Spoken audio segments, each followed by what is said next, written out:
Еще солнце не встало в Вашингтоне, а возле отеля «Хилтон» уже толпы нарядных людей. Одни приезжают на такси и идут пешком ко входу отеля. Других привозят кортежи. Пока политики собираются на завтрак с президентом, к отелю подходят протестующие с плакатами «Мы рады беженцам» и «Люби своего ближнего без исключений». Джеймс приехал к Хилтону перед работой.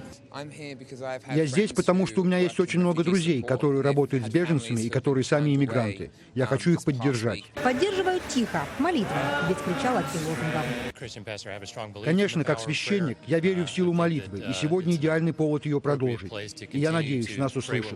Некоторые политики благодарили протестующих, некоторые нервно проходили мимо. К приезду президента от отеля всех попросили отойти.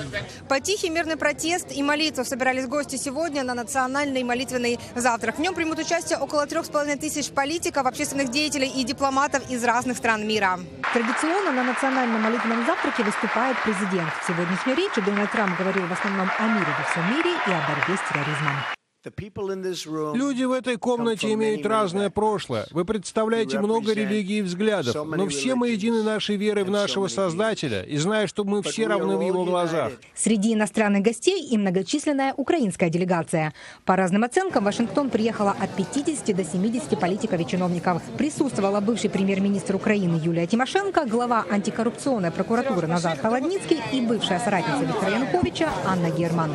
Речь Трампа, вы слышали, была просто прекрасной.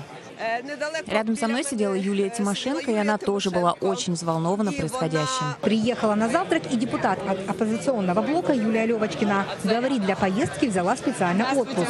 Мы не считаемся официальной делегацией здесь. И, по-моему, никто из парламентариев, это не официальная делегация от Верховной Рады. Это приглашение, которое получается индивидуально организаторами завтрака.